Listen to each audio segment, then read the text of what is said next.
행복한 교회 승리하는 성도 여러분, 남가주 은혜로 교회 오신 것을 환영합니다. 오늘은 176번째 함께하는 153 11월 10일 화요일 순서입니다. 방우달이라는 시인은 이렇게 얘기했는데 좀 재밌습니다. 뭐냐면은 향기 있는 사람이란 만나면 반갑고 만나지 못하면 보고 싶고 만날수록 정이 드는 사람이다. 실증이 나는 사람은 악취가 몸에 배어있는 사람이다. 여러분 좀 일리가 있죠? 어떠십니까?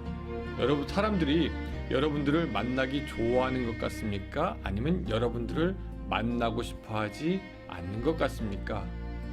또 혹시 다른 사람에게서 나는 악취는 잘 맡으면서 정작 자기에게서 나는 악취는 잘 맡지 못하는 여러분들은 아닙니까?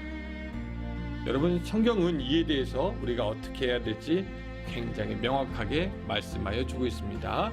고린도후서 2장 15절 우리는 구원받는 자들에게나 망하는 자들에게나 하나님 앞에서 그리스도의 향기니라고 말하고 있습니다. 오늘 하루 여러분들의 그 향기를 마음껏 드러내서 사람들로 하여금 기분 좋게 해주고 또한 사람들로 하여금 평안을 찾게 하고 사람들로 하여금 기쁘게 해주는 그런 향기나는 여러분들의 인생이 되기를 주님의 이름으로 축원합니다. 우리 같이 찬양합니다. 자, 오늘 말씀은 시편 11편 1절부터 7절까지의 말씀입니다. 시편 11편 1절부터 7절까지 저와 여러분이 같이 읽었으면 좋겠습니다. 내가 여호와께 피하였거늘 너희가 내 영혼에게 새같이 내 산으로 도망하라 함은 어찌함인가.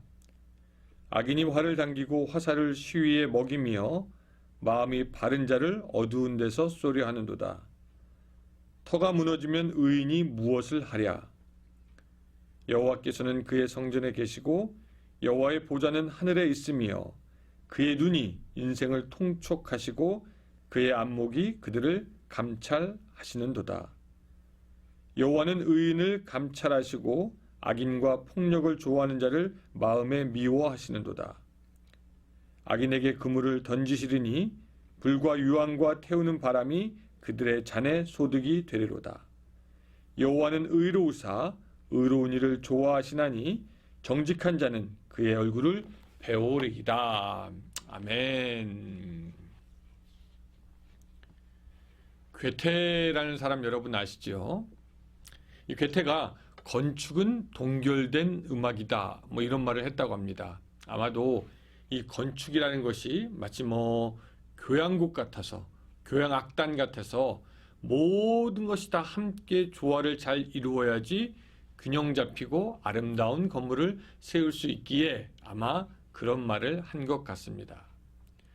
여러분 교향악단 안에 얼마나 많은 악기가 있습니까? 그렇게 서로 다른 종류의 재료들이 잘 섞이고 잘 믹스되고 어떤 기준에 의해서 세워져서 이렇게 가야 되잖아요. 마치 그것이 건축과 비슷하다 그렇게 영감을 받은 것 같습니다. 그런 괴테가 친화력이라는 그의 소설에서 건축이 아름답기 위해서는 기본적으로 건물이 털을 잡는 것이 중요하다라고 말했습니다. 건축의 안전뿐만 아니라 실용성이나 건물의 외관과 주위의 환경이 잘 어울리는지 고려해 본다면 건물의 털을 잘 잡는 것 굉장히 중요한 기초 작업이 됩니다. 그런 면에서 볼 때 여러분 우리 인생도 터가 중요하지 않습니까? 왜냐하면 사람들은 각각 자기 인생의 터 위에서 자기의 삶을 세워가고 또 설계하고 만들어가기 때문입니다. 어떤 사람은 성공을 자기 인생의 터로 만들어서 그 위에 자기 인생을 설계하고 건축하면서 살아갑니다. 또 어떤 사람들은 굉장히 로맨틱합니다. 그래서 사랑하는 사람과의 삶을 인생의 터로 만들어 놓고 그 위에 자신의 인생을 꾸미려고 하는 사람들도 있습니다. 어떤 사람은 자기의 능력이나 달란트나 기술을 인생의 터로 만들어서 살아가려고 하는 사람이 있습니다. 음악은 나의 전부야, 미술은 나의 인생이야 하면서 그 기술과 자기의 달란트, 자기가 좋아하는 것 위에 인생을 건축하려고 합니다. 어떤 사람은 자식을, 어떤 사람은 소유를, 각각 터의 모습은 틀리지만 무엇인가 터를 만들어 놓고 인생은 그 위에서 살아가게 되어 있습니다. 그런데 문제는 우리의 인생이 또 우리의 인생의 터가 항상 안정적이지는 않고 때로는 터가 무너지고 파괴되는 일도 생길 수 있다라는 것이죠. 한순간에 성공의 자리에서 미끄러지는 사람도 있고 한순간에 사랑하는 사람이 떠나서 하늘이 무너지는 경험을 하는 사람도 있고 뭐 한순간에 사업 실패하거나 건강을 잃어서 극단적인 선택을 하는 사람들도 있습니다. 그럼 여러분 의인에게는 어떨까요? 의인에게도 터가 무너지는 일이 생깁니까?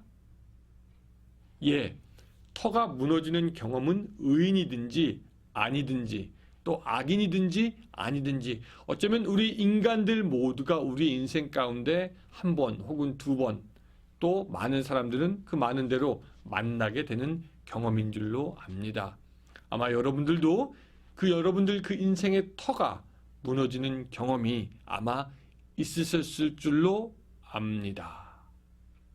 그 인생의 터가 무너지려고 할 때 우리는 어떻게 해야 합니까? 자, 본문 3절은 우리에게 물어보고 있습니다. 터가 무너지면 의인이 무엇을 하랴? 터가 무너지면 의인이 무엇을 하랴? 그러면서 오늘 본문은 우리에게 그 두 가지의 선택지를 주고 있어요. 한 가지의 선택지는 1절부터 2절까지 그것이 첫 번째 선택지고 또 다른 한 가지의 선택지는 4절부터 7절까지입니다. 여러분 1절과 2절은 무엇을 말하냐면요.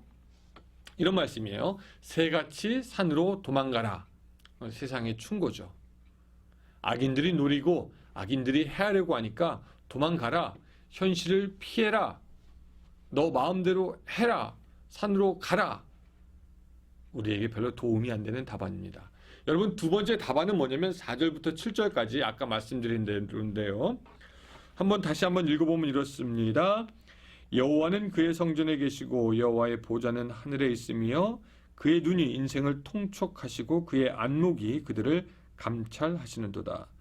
여호와는 의를 감찰하시고 악인과 폭력을 좋아하는 자를 마음에 미워하시는도다. 악인에게 그물을 던지시리니 불과 유황과 태우는 바람이 그들의 잔의 소득이 되리로다.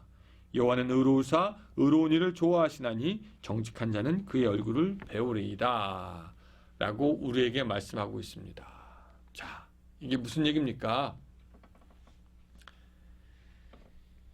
두 번째 답은 하나님께서 하늘에서 보고 감찰하고 의로운 일을 행하시니 터가 무너진 너희여 여호와께 돌아오라고 하는 것입니다. 터가 무너진 우리가 할 수 있는 것이 있다면 다시 한번 의로운 여호와께 나아가는 겁니다. 아예 믿음의 터 위에서 흔들리지 않으면 좋겠지만 우리 인생이 미련하여서 우리가 나름대로의 터를 만들어 놓고 살아갈 수밖에 없는데 그 터가 무너졌다면 우리 이제 무엇을 할 것인가? 여호와께로 나아가라. 그렇게 말씀하고 있는 것입니다. 사실 우리는요, 우리의 삶의 터가 무너질 때, 우리의 믿었던 것이 다 사라지고 혼자 남게 될 때, 뭐 하나님께 나아가면 된다. 알고 있습니다. 근데 그것이 어떤 것인지 추상적으로 느껴지고 그냥 막연하게 느껴질 수 있기 때문에 여기서 잠시만 말씀드리고 말씀을 마치려고 합니다. 하나님께 나아간다는 것은 크게 두 가지로 나누어서 우리가 생각할 수 있는데 첫 번째, 하나님 앞에서 기도하고 혹은 말씀 보고 묵상하면서 하나님, 나는 할 수 없는 무능력한 사람입니다. 하나님 앞에서는 죄일 수밖에 없다라는 것을 철저하게 고백하는 단계, 그 단계가 바로 하나님께 나아가는 첫 번째 단계가 됩니다.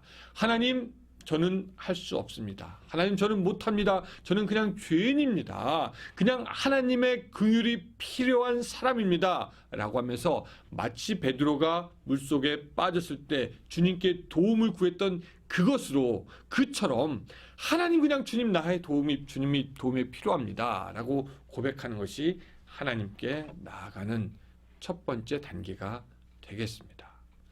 하나님 앞에서 내가 무엇인가 할 수 있다라는 자세와 태도는 교만한 것이고 하나님이 필요 없다고 말하는 것과 마찬가지입니다. 하나님, 내가 할 수 있는 것은 없습니다. 하나님의 도움이 필요합니다. 이게 첫 번째. 또 두 번째는 뭐냐면요. 이제는 하나님께 순종하겠습니다 라는 결심이 필요합니다. 내가 못해서 하나님께 나아가니 이제 하나님의 말씀에 순종하겠습니다. 뭐 이렇게 고백하는 것이 사실은 당연한 것이겠죠. 우리가 순종할 때부터 하나님의 인도하심은 시작이 되는 것입니다. 우리의 죄인됨과 무능력함을 고백하고 하나님을 의지하고 순종함으로 하나님의 인도를 따라갈 때 바로 그것이 우리의 인생의 터가 무너질 때 할 수 있는 가장 가치 있고 귀한 일이 되는 줄로 믿습니다. 삼손은 자기의 힘이 자기의 터였죠. 근데 그 힘의 근원이 사라졌을 때 모든 것이 사라졌고 그는 노예 신세가 되었고 조롱거리가 되어버렸습니다. 그러나 그가 나중에 회개하며 하나님을 구할 때 하나님이 그의 삶에 다시 역사하셨고 오히려 살았을 때보다 더 많은 블레셋 사람을 물리치는 것을 우리가 보게 됩니다. 여러분, 여러분의 터는 무엇입니까? 저는 첫 번째, 여러분들의 터가 오직 믿음, 예수 그리스도 하나님의 말씀이 되었으면 좋겠습니다. 그러나 그럼에도 불구하고 우리는 간혹해서 깜빡깜빡하기 때문에 세상의 것을 의지하고 터로 만들고 살아가는데 그 터가 무너질 때 다시 하나님께 나아감으로 회복되고 이전보다 더 형통해지는 그런 여러분들의 삶이 되시기를 주님의 이름으로 축원합니다. 기도하겠습니다. 굳건한 반석 되시니 그 위에 내가 서리라. 주님이 우리의 반석 되고 터 되는 것을 우리가 고백합니다. 하오나 우리는 미련하여서 간혹 우리가 우리의 터를 만들어 놓고 우리의 기댈 언덕을 만들어 놓고 우리의 삶을 살아갑니다. 그리고 그 터가 무너질 때 우리는 아무것도 할 수 없는 것을 다시 한번 고백하오니 하나님이여 이제라도 우리 모두가 주님께로 다시 향할 수 있도록 도와주시되 참된 회개와 또한 무능력을 고백하는 마음과 또한 순종하겠다는 결심으로 새로워질 수 있도록 주여 도와 주시옵소서. 터가 무너지면 의인이 무엇을 할까? 하나님, 우리가 하나님께 다시 한번 나아가오니 주님을 의지하오니 오늘 우리들의 인생 붙잡아 주셔서 성공하게 하여 주시옵소서. 예수님의 이름으로 기도드리옵나이다. 아멘. 예, 여러분 또 30분 우리 기도하는 시간인데 이 시간도 우리 깨어서 하나님께 기도함으로 같이 나아가는 시간이 됐으면 좋겠습니다. 감사합니다.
감사합니다.